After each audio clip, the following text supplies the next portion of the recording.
जन्माद्यस्य यतोऽन्वयादितरतश्चार्थेषु विघ्नस्वराट् तेने ब्रह्महृदायादिकवये मुह्यन्ति यत्सूरयः तेजो वारिमृदां यथा विनिमयो यत्र त्रिसर्गो मृषा धाम्ना स्वेन सदा निरस्तकुहकं सत्यं परं धीमहि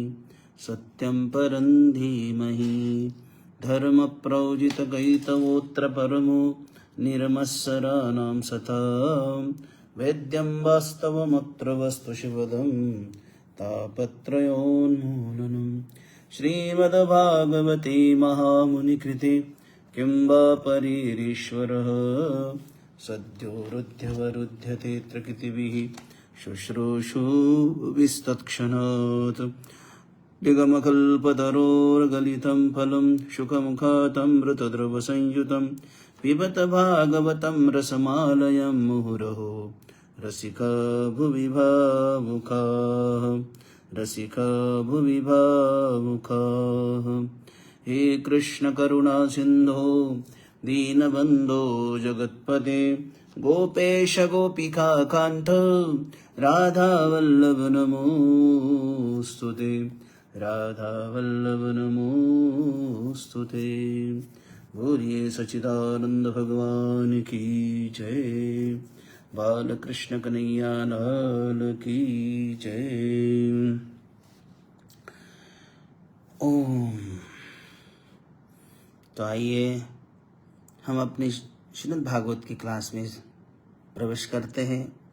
कल हम गोपी गीत सुना रहे थे, तो गोपी गीत में भी 11 मंत्र तक अपना 11वां श्लोक चल रहा था, जिसे अर्थ बता चुके थे। चलसि यद्वजान् चारयन् पशून् नलिन सुंदरं नाथ ते पदम् श्रीलत्रनाङ्कुरे सीदतीति न कलिलतां मनकान्त गच्छति कलिलतां मनकान्त गच्छति। तो इस देवी भागवत ये गोपी गीत में है, तो हे कांत, गोपियां कहती प्यारे, हे नाथ। तो जब आप व्रज से गायों को चराने के लिए चलने लगते हैं, तब आपका सुंदर कमल के समान कोमल मनोहर पद, पात्र, पाव, कंकर, कुश के अंकुर आदि से दर्द करता होगा।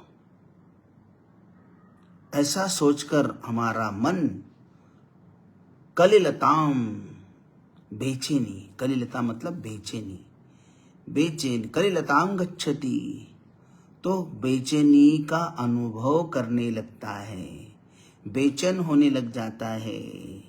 देखो गोपियों का कितना कोमल हृदय है। वो कहती है जब ये सब चीजें हम सोचते थे तो हमारा हृदय में बड़ी क्लेश हो जाता है। तो देखो संसार के लिए काम जागरण दूसरी चीज है, और ईश्वर के लिए काम जागरण दूसरी चीज है। ईश्वर के लिए जो काम जागरण है वो तो संसार के काम जागरण को मिटा देता है। कल कहा था हमने। इसलिए गोपियां चिलत्रणांकरे सीदतीति न कलिलतां मनकान्त गच्छति। दूसरा 12वां मंत्र में आता है, दिन परीक्षये नीलकुंतलेर वनरुआननं बिभ्रधावृतम् घनरजस्वलं दर्शयन्मुहुः मनसि न स्मरं वीरयच्छसि मनसि न स्मरन् वीरयच्छसि। तो गोपियाँ कह रही कन्हैया हे वीर, सायंकाल नीले केशों से ढके हुए घनी धूली लिए हुए वनरोहाननम मुख कमल को दर्शयन दिखाते हुए आप मुहुहु नह बार बार हमारे मन में प्रेमोन्माद उत्पन्न किया करते हैं। वाह क्या बात है। न दिन परीक्षये नीलकुंतले वनरुहाननं बिभ्रदावृतं घनरजस्वलं दर्शयन् मुहुर् मनसि न स्मरं वीरयच्छसि। देखो यहाँ वीर वनरुहाननम, तो वीर वनरुहा मतलब तो भक्त जन हृदय में प्रादुर्भूत होने वाले।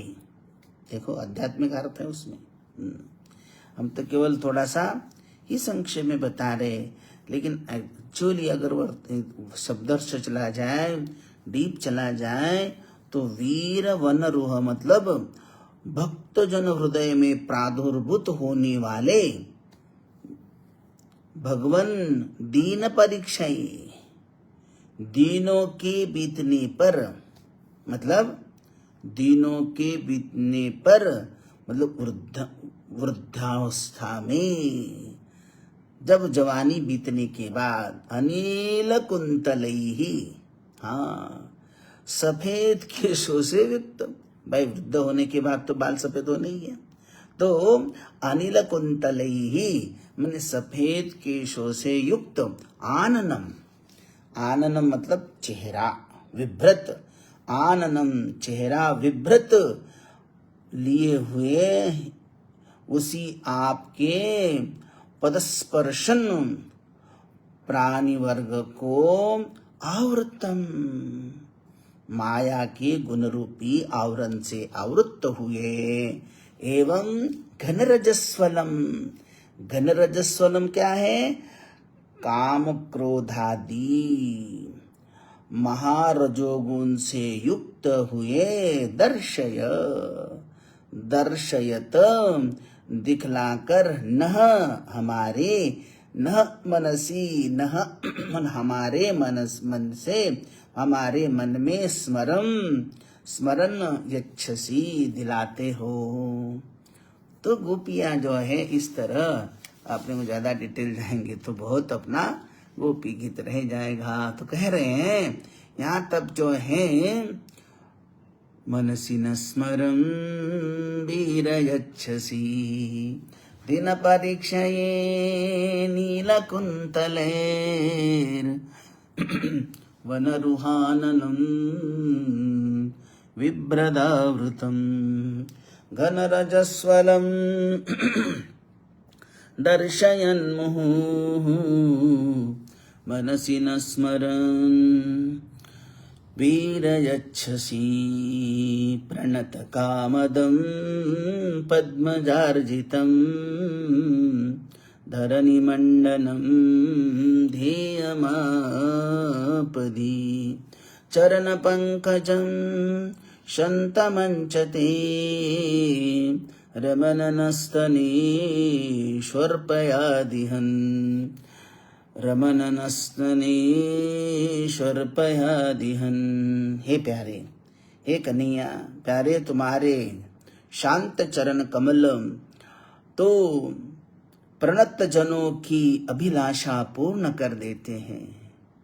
ब्रह्मा जी, लक्ष्मी जी, ब्रह्मा जी उनकी पूजा करते हैं और वे धरणी के धरणिमंडनम ध्येयमापदि, धरणी के मंडन है। तो आपत्ति काल में आपत्ति काल में ध्येय है, ध्यान योग्य है, उन्हीं के हमारे वृक्ष स्थल पर आप वही चरण को रख दो, वही चरण को, चरण पंकजम शंतमंचते रमननस्तने श्वर्पयादिहन। तो वही चरण कमर हमारे हृदय में आप आरूढ़ करो, धारण कर लो। सुरतवर्धनम शोकनाशनम स्वरितवेणुना सुष्ठुचुम्बितम् इतररागविस्मरणं नृणाम् वितरवीरनस्तेधरामृतम् वितरस्तेधरान्तेधरस्तरं वितरवीरनस्तेधरामृतम्। तो गोपियां इस तरह जो है भगवान को मना रही है, कह रही है कि सुरतनाथ सुरतवर्धनम, हे वीर तुम्हारा अधरामृत जो है, जो सुरत सुख को बढ़ाने वाला है और शोक को नष्ट करने वाला है। स्वरित वेणुना सुष्टु चुंबितम, स्वरित वेणु से सुष्टु चुंबितम, सुष्टु मतलब अच्छी तरह से, स्वरित वेणु के द्वारा जो है वो चुंबित है। और इतर रागवे स्मारणं नृणाम् वितरवीरनस्तेधरामृतम्। सुष्टु चुंबित तो है भी, वो वेणु के द्वारा सुष्टु अच्छी तरह चुंबित है, और इतर राग का विस्मरण कराने वाला है। संसार के कोई भी राग से वो हमको विरत करने वाला है। संसार के किसी भी राग में वो फंस नहीं पाता। हाँ, इसलिए वो कोई भी राग द्वेष जो है वो नहीं फंस जाता उसमें। इसलिए कहते इतर राग भी स्मारनंत ते, तो विस्मरण करने वाला, कराने वाला है, भुला देने वाला है। वो संसार के किसी भी राग द्वेष में न छुपने वाला है। इसलिए कहते हैं, गोपियां कहती हैं, तो हमको वही दे दो जिससे हमें संसार का विस्मरण हो जाए। हाँ, विस्मरण, हम तो संसार को याद करना भी नहीं चाहते हैं। तो देखो यहाँ जो कहा है, अधरामृतम यद धरामृतम न भवति तद अधरामृतम। देखो, अधर का मतलब ये नहीं सोचना सज्जनों कि होठों का अमृत पिला दो, ये नहीं। हाँ, आजकल जो है कामी लोग करते वैसे होठ चुंबन, वो नहीं। अधरामृतम, यहाँ इसका अर्थ समझ लेना चाहिए। अधरामृतम मतलब यद अधरामृतम न भवति तद अधरामृतम, मतलब यह अधरामृत धरती का अमृत नहीं है, अलौकिक है, अप्राकृतिक है, भगवन्मय है, इसलिए उसको अधरामृत बोलते हैं। अधर पृथ्वी का नहीं है, अधरामृत है वो बोलते हैं। अथवा अधरम अमृतम यस्मात्, अधरम अमृतम यस्मात्, अमृत भी जिससे नीचा है, छोटा है, उसको अधरामृत कहते हैं। जो अमृत भी उससे नीचा है, छोटा है, तो इसलिए कहते हैं कि वही हमको दे दो। अटति यद्भवानन्निकाननम् त्रुटिर्युगायते त्वामपश्यताम् तिलताम् त्रुटिर्युगायते त्वामपश्यताम् कुटिलकुन्तलम् श्रीमुखं च ते जड उदीक्षतान् पक्ष्मकृदृशां जड़ उदीक्षतां पक्ष्मकृदृशां। देखो क्या कहती है, अटति यद्भवान्नन्निकाननम्। भगवान अटति, हाँ मतलब प्रभु आप तो इतना भ्रमण करते हो तो अटति है, अटति मतलब भ्रमण कर लेना। जब आप दिन में जो जंगल में घूमते जाते हैं, अटन करते रहते, अटति भ्रमण करते हैं, तब आपको न देखते हुए हमारा एक एक क्षण तो त्रुटिर्युगायते त्वाम पश्यताम, उस समय जो हमारा एक एक क्षण जो है युग युग जैसा बीतता है। आप जंगल चले जाते हो लेकिन हमारा तो एक एक क्षण युग युग जैसा बीतता है। हाँ युग युग जैसा बन जाता है। कुटिल कुटिल कुंतलम श्रीमुखं च ते, तो युग बन जाता है। और जंगल से लौटने पर आपके घुंघराले बाल और कुटिल कुंतलम श्रीमुखं च ते, तो कुटिल कुंतल मतलब घुंघराले बाल और श्रीमुखं च ते जड़ो दीक्षतां पक्ष्मकृदृशां। तो श्रीमुख को देखते समय ऐसा लगता है कि आंखों के पलक बनाने वाला ब्रह्मा अज्ञानी है। ये ब्रह्मा ने हमारे पल के क्यों बनाए, पल के ना बनाते तो हम भगवान को एक नजर से देख लेते। जड़ उदीक्षताम पक्ष्मकृदृशाम, जैसे ब्रह्मा जी जड़ है, देखने वाली आंखों में गिरने वाली पलके बना देना ब्रह्मा जी की जड़ता ही है। उनको पता नहीं है कि जब सामने पलक आ जाएगी तो देखने वाले को कितना दुख होगा। कितना दुख होगा। इसलिए कहते हैं गोपियां कह रही पति सुतान्वयन भ्रातृ बांधवान नदीन सुन नदीन पतिसुतान्वयत् भ्रातृबान्धवान् अतिविलङ्घ्यतेऽन्त्यच्युता गता गतिविदस्तवोद्गीतमोहितः कितवयोषित कस्त्यजेन्निशि कितवयोषित कस्त्यजेन्निशि। हे अच्युत, हे प्रभु, हे कन्हैया, हम अपने पति, वंश, भाई, बंधु सबको छोड़कर तुम्हारे पास आई हैं।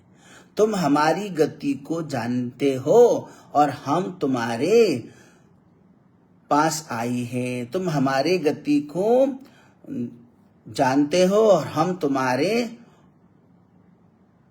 उद्गान से मोहित हैं। कितवयोषित कस्त्यजेन्निशि, फिर अरे ओ कितव मतलब अरे ओ, कितव का मतलब कपटी। गोपिया कहती कितव मतलब कपटी।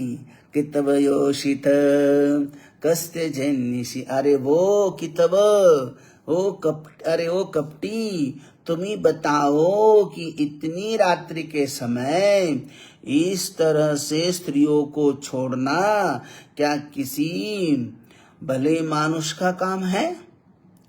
कितवयोषित कस्त्यजेन्निशि, गोपियां कहती कि अत्यंत प्रेम के कारण हमारा मन मोहित हो रहा है। तुम सारे प्रजा को, ब्रजवासियों को आनंद देने के लिए ही आए हो। हाँ, इसलिए थोड़ा हमारे लिए भी दान कर दो। त्यजमनस्मन, तो इस तरह गोपियां जो है कहने लगी रहस्य संवेदम रक्षयोदयम प्रहसिताननम प्रेम वीक्षणम बृहदुराश्रय वीक्षधाम ते मुहुरति स्पृह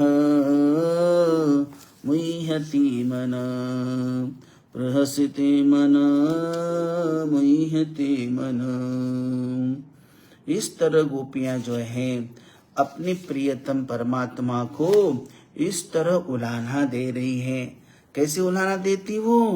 हाँ, विशेष है कि वो रहस्य संविदम वीरयोच्छसी।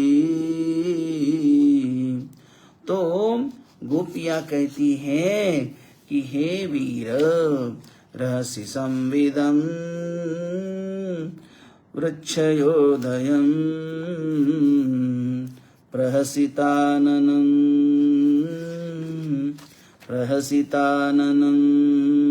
प्रेम वीक्षणं बृहदरश्रियो वीक्षधाम ते मुहुरति स्पृहा मुह्यते मन।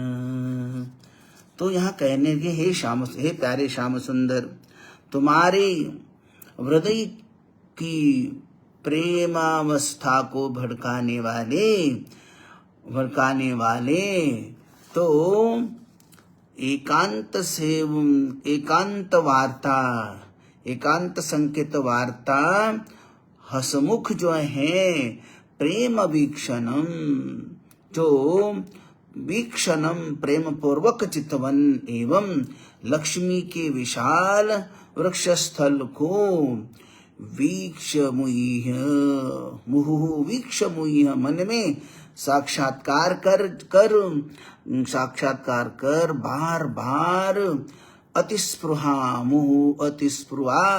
अत्यंत अभिलाषा होने लगती है और उससे हमारा मन मुग्ध हो रहा है। इसलिए मुहुरति स्पृहा मुह्यति मनः। इस तरह जो गोपियां जो है भगवान को कह रही हैं और वो आगे कहती है त्यजमनाक्षन व्रजनोकसाम व्यक्तिरंगथे व्रजनहंत्रलम विश्वमंगलम त्यजमनाक्षन स्वस्पृहात्मनां स्वजनरुद्रजां यन्निषूदनं।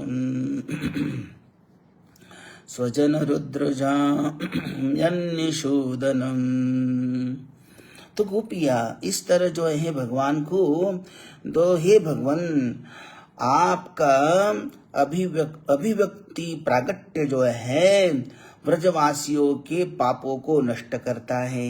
विश्व कल्याणकारी जो है उसे आपके प्रति जो है रखने वाली हमारे लिए भी स्वल्प मात्र ही, इसलिए त्यजमनाक्षन स्पृहात्मना स्वजन रुद्रजाम यन्निषूदनम। तो स्वल्प मात्र भी छोड़ो अपना दर्शन, थोड़ी देर के लिए ही क्यों न हो हमें दे दो, क्योंकि भगवान तो अदृश्य थे ना, हमें थोड़ा दर्शन दिखा दो। हमारा हृदय तुम्हारे प्रति लालसा से भरा है, कुछ थोड़ी सी ऐसी औषधि दो जो तुम्हारे निजनों के हृदय रोगों को सर्वथा निर्मूल कर दे। थोड़ी सी झलक दिखा दो, बस थोड़ा सा केवल दे दो, क्योंकि तुम्हारी स्पृहननम, इसलिए कहा है कि तुम्हारी स्पृहा ही, तुम्हारी इच्छा ही हमारी आत्मा है। हाँ, स्वजन रुद्रजाम यन्निषूदनम। तो इसलिए चाहिए हमारी केवल आत्मा है और कुछ नहीं है। ये तुझे कुछ नहीं मांगना है हमको। ये कहती कहती अंत में गोपिया जो रो पड़ी है, रोने लगी। तो गोपियों के आंखों से जो है आंसू गिरने लगे हैं। अब गोपियां जो हैं आंखों से जो है अपने आंखों से आंसू की झलकने लगे। अभी तक तो हृदय में रोक के रखा था, लेकिन जब वो देखा कि अभी भी इतना करने के बाद भी भगवान प्रकट नहीं हो रहे, तो वो आंसू से ही अपनी आंखों से आंसू बाहर निकलने लगे, वो उन आंसुओं को रोक न पाई।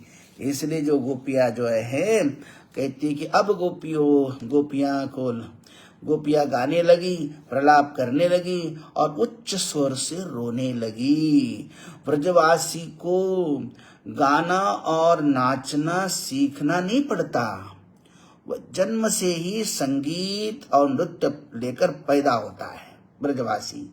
ये ब्रजवासी का स्वभाव है, कहते हैं कि ब्रजवासियों का ऐसा स्वभाव है, वो जन्म से ही संगीत लेकर ही जन्मते हैं।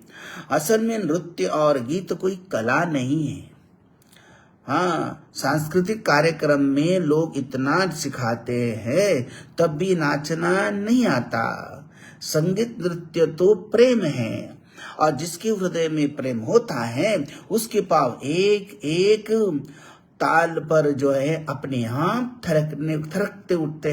थरक उठते हैं और उसकी वाणी भी संगीतमयी निकलती है। उसकी वाणी भी संगीतमय अपने आप निकलने आ जाती बाहर। तो इसलिए तो कोई टेंशन ही नहीं है। संगीतमय वाणी जो है अपने आप प्रकट होकर जो है, क्योंकि प्रेम हृदय में चाहिए। अगर प्रेम हृदय में है तो कोई ही नहीं है, कोई संशय ही नहीं है कि वो कोई संगीत जानता ना हो।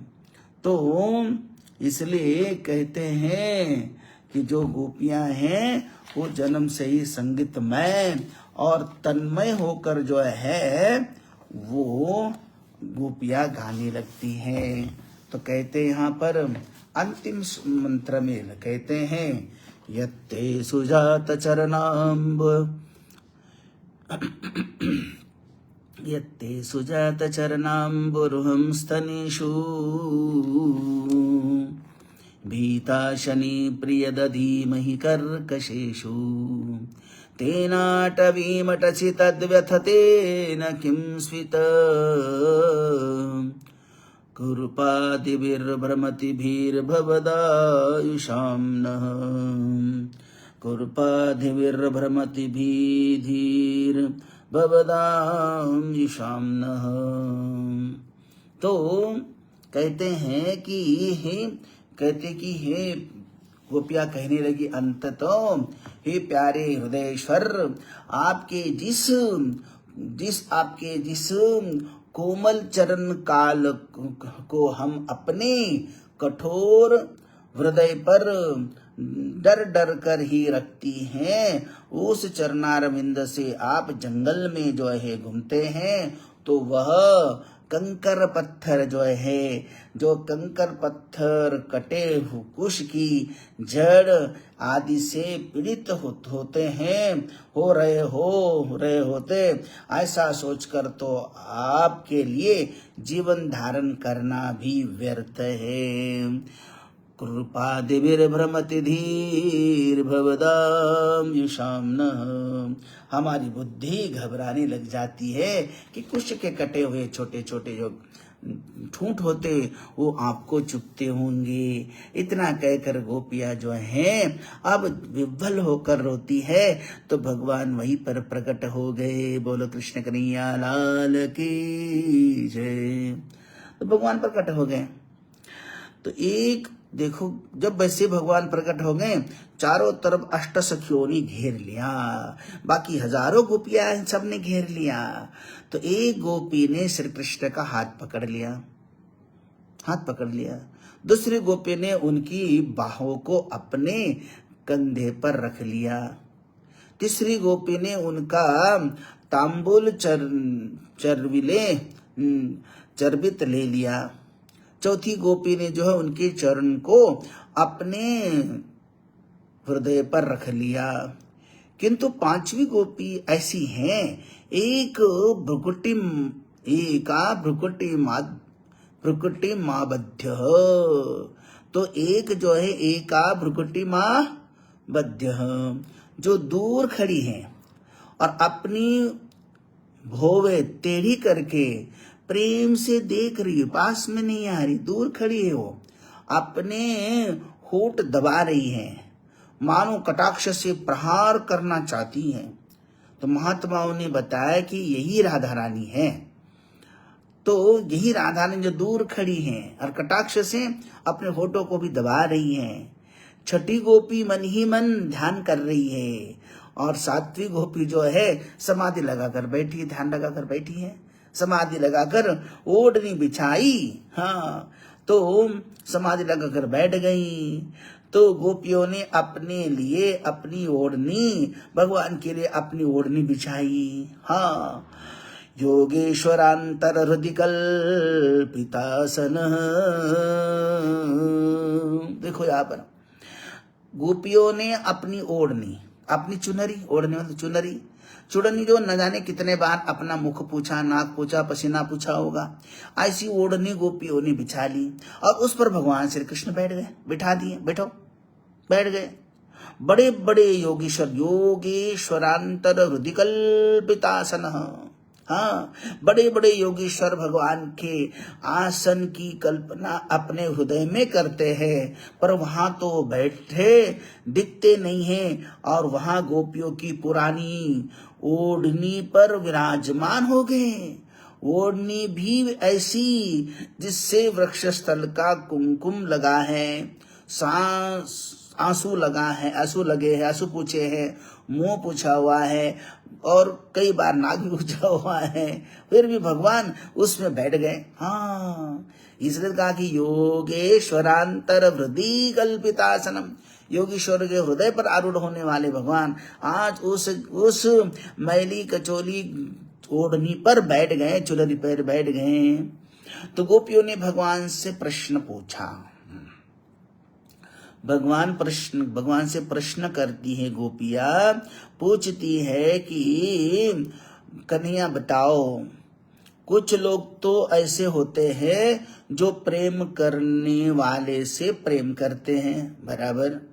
कुछ लोग ऐसे होते हैं जो प्रेम करने वाले से प्रेम करते हैं और कुछ ऐसे होते हैं जो प्रेम न करने वाले से प्रेम करते हैं। तीसरे होते, कोई ऐसे होते जो दोनों से प्रेम नहीं करते, न तो प्रेम करने वाले से करते, करने वाले से ना करने वाले से। बस बताओ प्यारे, उनमें से अच्छा कौन है? उनमें से अच्छा कौन है? भगवान श्री कृष्ण ने कहा कि अरे मेरी प्यारी सखियो, मिथो भजन्ति ये सख्यः स्वार्थे कान्तोद्यमाहिते न तत्र सौहृदं धर्मः स्वार्थार्थं तद्धितान्यथा, स्वार्थार्थं तद्धिनान्यथा। तो भगवान ने कहा कि अरे गोपियों, मिथो भजन्ति ये सख्यः स्वार्थे कान्तोद्यमाहिते न तत्र सौहृदं धर्मः स्वार्थार्थं तद्धिनान्यथा। जो प्रेम करने पर प्रेम करते हैं वो तो संसारी हैं। प्रेम करने वाले से प्रेम करना वो तो संसारी लोगों का धर्म है, संसारी करते हैं। प्रेम करने वाले से प्रेम करना स्वार्थ है, उसमें न सौहृद है, न सौहार्द है, न धर्म है, न तो वो केवल, तो वो स्वार्थ है। उसमें ना सौहार्द है, ना धर्म है, ना प्रेम है, वो केवल प्रेम करने वालों को प्रेम करना ये स्वार्थ है। तुम पे प्रेम करते तो हम भी तुमसे प्रेम करते हो, ये केवल स्वार्थ है। भजन्त्य भजतो ये वै करुणा पितरो यथा धर्मो निरपवादोत्र सौहृदं च सुमध्यमा। भगवान कहते गोपियों, भजन्त्य भजतो यो वै करुणा पितरो यथा, जो प्रेम करने पर भी प्रेम करते हैं, जो प्रेम न करने पर भी प्रेम करते हैं, उनके संबंध में दो ही दृष्टांत दिए जा सकते। जैसे पुरुष और पुरुष के, जैसे सत्पुरुष, इसमें दो दृष्टांत दिए जा सकते। एक सत्पुरुष और दूसरे माता पिता। इनमें निरपवाद धर्म और सौहृद है। हाँ, तो जो प्रेम करने वाले से भी प्रेम नहीं करते, वे प्रेम न करने वाले से तो कहां से करेंगे। ऐसे लोग 4 प्रकार के हैं, जो प्रेम करने वाले भी करने वाले जो प्रेम करने वाले से भी प्रेम नहीं करते, इनके 4 प्रकार करते भगवान कहते हैं। तो ऐसे लोग 4 प्रकार के होते हैं। कैसे होते हो? एक तो वे जो आत्माराम है, पहले आत्माराम है, वो आत्मा से ही प्रेम करते। जो आत्माराम है तो वो अपने आप में मग्न रहते हैं, उनको किसी संसार की किसी की जरूरत नहीं है, पहला है। दूसरे वे हैं जिनकी समाधि लग गई है। जो समाधि लगी हो तो किससे प्यार करेंगे? बस समाधि से भगवान से प्यार करते होंगे वो, तो समाधि में लग गई है। और जो आप्त काम हो गए, कृत्य हो गए, और जिनको भगवत प्राप्ति के द्वारा परमात्मा का साक्षात्कार हो गया है, ये दूसरा है। तीसरा जो है वे जो अकृतज्ञ होते हैं, वे जानते ही नहीं कि हमारा उपकार करने किसने किया है। वो किसने किया जानते ही नहीं, वो तो कुछ भी, तो वो तो उसको मानो कैसे, वो तो अवधूत है या पागल जैसे हैं। तो चौथे वे जो है गुरुद्रोह है। यहाँ गुरुद्रोह है, वो भयंकर अपराधी हैं। वे लोग भी प्रेम करने वाले से प्रेम नहीं करते। तो वो प्रेम करने वाले से भी नहीं, पर भगवान ने कैटेगरी बताई। तब गोपियों ने बीच में ही बोल दिया, गोपियों ने तो आपसे कहा कि हमारी है, तो कहा कि अरे सखियों, तो देखो क्या ये आत्माराम है। गोपियां बीच में बोलती, सखियों देखो क्या ये कृष्ण हमारे लाला आत्माराम है? नहीं, ये तो राधा राम है। ये तो नहीं, तो दूसरी गोपी कहती नहीं, ये तो राधा राम भले हो, तो ब्रजराज भले हो, किंतु आत्माराम कहाँ है? क्या ये आप्त काम है? तो वे कहते नहीं, आप्त काम भी नहीं है, ये तो गोपी काम है। गोपी आप्त काम है, गोपी काम है। क्या ये कृतज्ञ है? यह तो मालूम नहीं है। गोपिया कहती, क्योंकि इनसे तो सब प्रेम करते हैं, तो वो कौन है ये नहीं पता। बस चौथे हो सकते हैं। तो ये जानकर भी कि हम लोग उनसे इतना प्रेम करती हैं, ये गुरुद्रोह है, हमसे भयंकर द्रोह करते हैं, इसलिए ये चौथे क्या कोटि के हैं। भगवान कहने, अरे अरे गोपियों ऐसा ना कहो, हम गुरुद्रोह नहीं है। भगवान ने कहा कि नहीं नहीं गोपियों, अरे ऐसा फैसला करने के लिए पहले हमारी बात सुनो। ना हम तो सख्यो भजतोऽपि जन्तून् भजाम्यमीशामनुवृत्तिवृत्तये। भगवान कहते हमारी बात तो सुनो गोपियों, पहले फाइनल डिसीजन पर पहुंचने से पहले हमारी बात गोपियों सुनो। वो भक्त क्या सुनते? भगवान कहते हैं ना हम तो सख्यो भजतोऽपि जन्तून् भजाम्यमीशामनुवृत्तवृत्तये। यथा धनो लब्धधनो विनष्टे, तच्चिन्तयान्यन्निभृतो न वेद। तो भगवान ने कहा गोपियों सुनो, मैं प्रेम करने वाले से भी प्रेम नहीं करता, परंतु इसलिए प्रेम नहीं करता कि उनका प्रेम हमारी ओर और अधिक बढ़े और अधिक उसका ध्यान खींचे। जैसे किसी गरीब को, किसी दरिद्र को, किसी भिखारी को धन की प्राप्ति हो जाए, पहले उसकी कौड़ी भी नहीं देखी थी और उसको अचानक करोड़ों के हीरे मोती मिल जाए, पर धन मिल जाए। पहले उसे धन के लिए व्याकुलता नहीं थी, परंतु जब धन प्राप्त होकर फिर से किसी ने छीन लिया, खो जाता है, तब उसे ऐसी चिंता लगती, वो पागल हो जाता है उस धन के लिए। ठीक उसी तरह मैं इसलिए ही उनको प्रेम करने वाले से प्रेम नहीं करता, क्योंकि उनको और अपने प्रेम के उस प्रेम की ज्वाला में और भड़का देता हूँ। मैं अकृत्य बिल्कुल नहीं हूँ। मैं जानता हूँ कि तुमने मेरे लिए, मेरी सेवा के लिए लोक वेद स्वर्ग सबका परित्याग कर दिया है, इसलिए मैं भी मन ही मन छिपकर तुम लोगों की सेवा करता हूँ। मैं तुम्हारा प्यारा हूँ और तुम हमारी प्यारी हैं। हमारे प्रेम में दोष मत बताओ, मत देखो। तत्प्रियम प्रियाः, तत्प्रियम प्रियाः। तुम्हारा यह कहना भी ठीक नहीं है कि मैं गुरुद्रोह हूँ। न पारयेऽहं निरवध्य संयुजा स्वसाधु कृत्य विबुधायुषापि वः।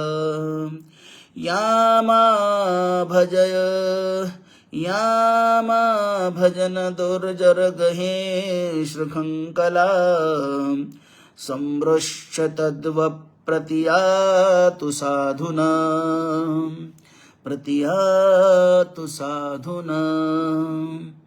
तो इस तरह भगवान जो कहते हैं कि हम गुरुद्रोह बिल्कुल नहीं है, तो इस तरह जो हरि गोपियों, तुमने मुझसे ऐसा निश्चल निष्कपट प्रेम किया है कि यदि मैं ब्रह्मा की आयु से भी तुम लोगों का बदला चुकाकर उद्धार पाना चाहूं तो भी पार नहीं पा सकूंगा, क्योंकि तुमने हमारे लिए घर छोड़ा है तथा जितने बंधन थे सबको उन छोड़ दिया है।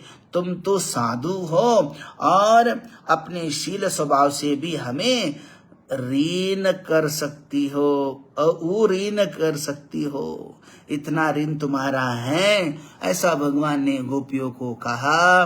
और गोपियां तो बड़ी प्रसन्न हो गई, खिलखिला कर हंसने लगी कि अब तो परमात्मा ने उनको स्वीकार कर लिया और अब तो भगवान जो है अब गोपियों को स्वीकार कर लिए कि अब तुम हम अभी महारास में प्रवेश करेंगे। अब जो भगवान जो है कहते हैं कि महारास प्रारंभ करने वाले हैं, तो भगवान पहले अकेले एक रूप था, भगवान ने अनंत रूप जितनी गोपियां उतने रूप प्रकट कर लिए और महारास प्रारंभ हो गई।